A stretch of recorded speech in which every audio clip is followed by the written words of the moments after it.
Potensi kredit di wilayah Sumsel sampai April 2019 masih berada di angka 4,21%. Panca Hadi Suyatno, Kepala OJK Regional 7 Sumbaksel mengatakan, pengoptimal berbagai sektor akan dilakukan guna meningkatkan angka pencapaian mulai dari sektor perkebunan dan pertambangan serta UMKM. Dari perkembangan terakhir, sejumlah bank telah melampaui target untuk sektor UMKM. Namun hasil ini akan kembali dievaluasi guna mencapai target nasional. Setelah kita masih belum bisa mengoptimalkan sektor yang menjadi andalan di Sumsel ya.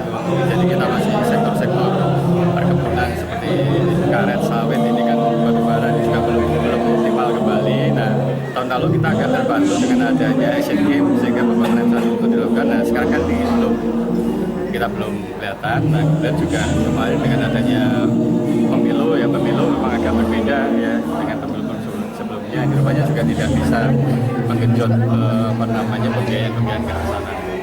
Nah, di sisi lain dari sisi NPL juga kita itu di atas 3% untuk Sumsel ya, di atas 3% ini.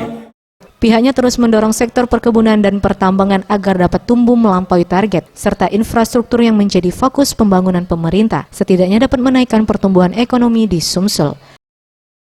Tim Liputan Sriwijaya TV.